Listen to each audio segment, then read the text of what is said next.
Hello, fifth graders. Welcome to week 6 of your continuous learning in 2020. This video is for Unit 6, Week 1 in Wonders. So we are skipping straight out of Unit 5 into Unit 6. So we're going to get started here. First of all, you need to know that this week there are going to be many references to some events and some people who were part of World War II. So if you're a history buff, this is a good one to listen to. The first picture that you're going to see here is a couple of young men who were part of a group of young men who were Native Americans who helped win several battles in World War II because they were known as the Navajo Code Talkers. And they were brought in to help win battles because the Germans were able to figure out many of our codes that we were using to send important messages back and forth. But these guys came up with the idea that they spoke a language that no one else knew, which was Navajo.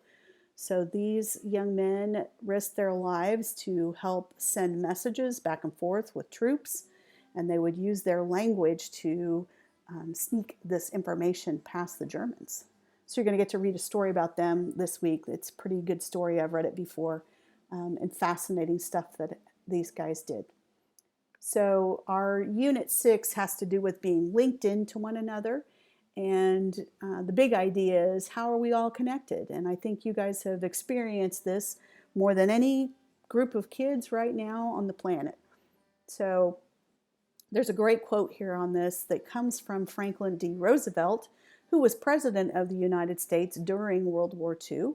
And he said this during his State of the Union address on January 6th of 1945. And here's what he said. Peace can be made and kept only by the united determination of free and peace-loving peoples who are willing to work together, willing to help one another, willing to respect and tolerate and try to understand one another's opinions and feelings. Franklin Roosevelt was a master at giving good speeches, and one of the things that he always did was he would use repetition in his speeches to make sure that his listeners were paying attention. And you have to remember that this was a time when people didn't have, well, not everybody had TVs, so most people got their news and information from the radio or the newspaper. So he would use the tools of language to help people get motivated to support the efforts that were going on. And speaking of efforts and support, one of the main things that comes out of World War II is that women actually really started to come to work and do jobs that men traditionally had because the men were off to war. So the essential question for this week of how do different groups contribute to a cause is really important to the story of World War II. And it's also pretty important to the story that you're going through right now as well. So these two ladies are known as riveters, and they're building an airplane right there. It takes a diversity of people, a variety of talents, skills to contribute to a cause. And during World War II, everyone had to kind of pool their talents and resources together to help the war effort. And instead of the usual things that factories made, they would start building things to help make weapons and war equipment. And they needed workers to come in and do this. And with all the men away at war, many of these women went to work in these factories.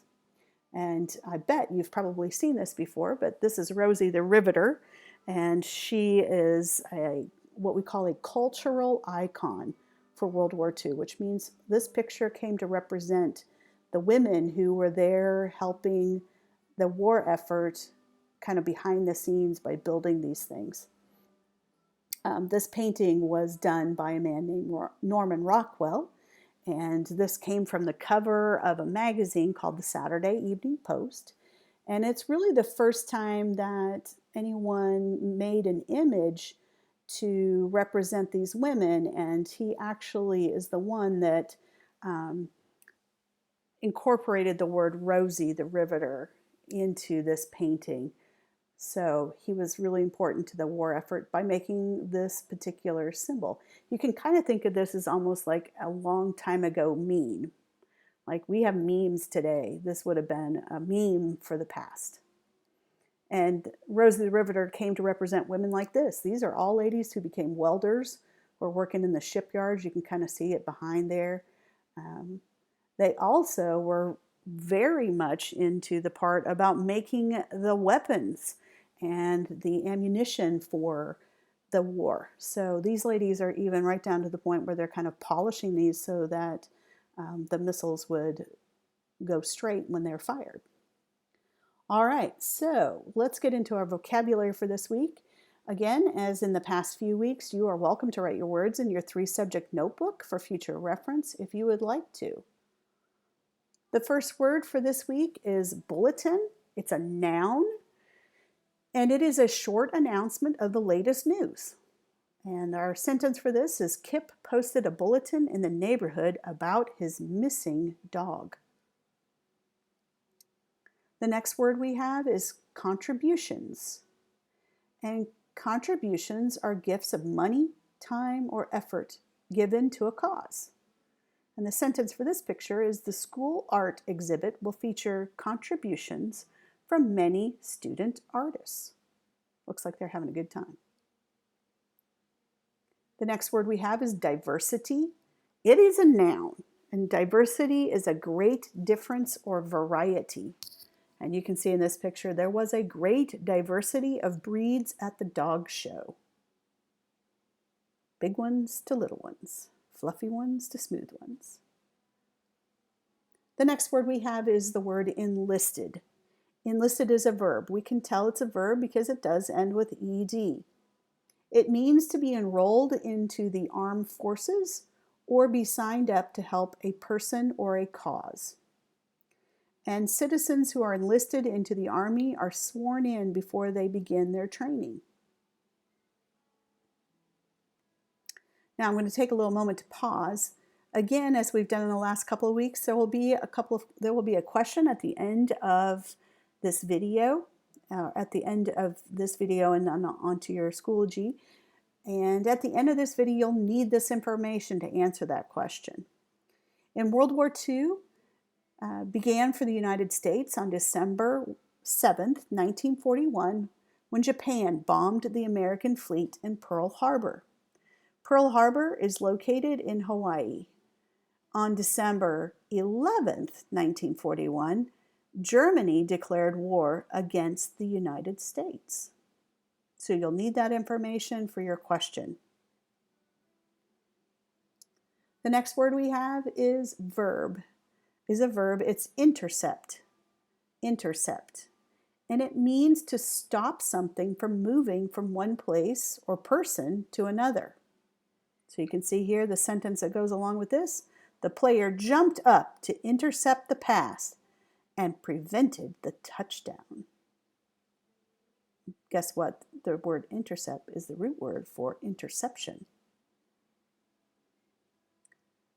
The next word is operations. It's a noun. Operations are plans or processes for doing something. And in this picture, the crew of workers began operations to clean up after the disaster. Looks like they're cleaning up an oil spill. The next word we have is recruits. It is a noun for this particular week. It can also be a verb, but we're going to be looking at it as a noun this week. And recruits are people who have signed up to do a job or to work in the military. And you can see in this picture, the officer addressed the recruits as they prepared for training. Our last word for this week is survival. It is a noun.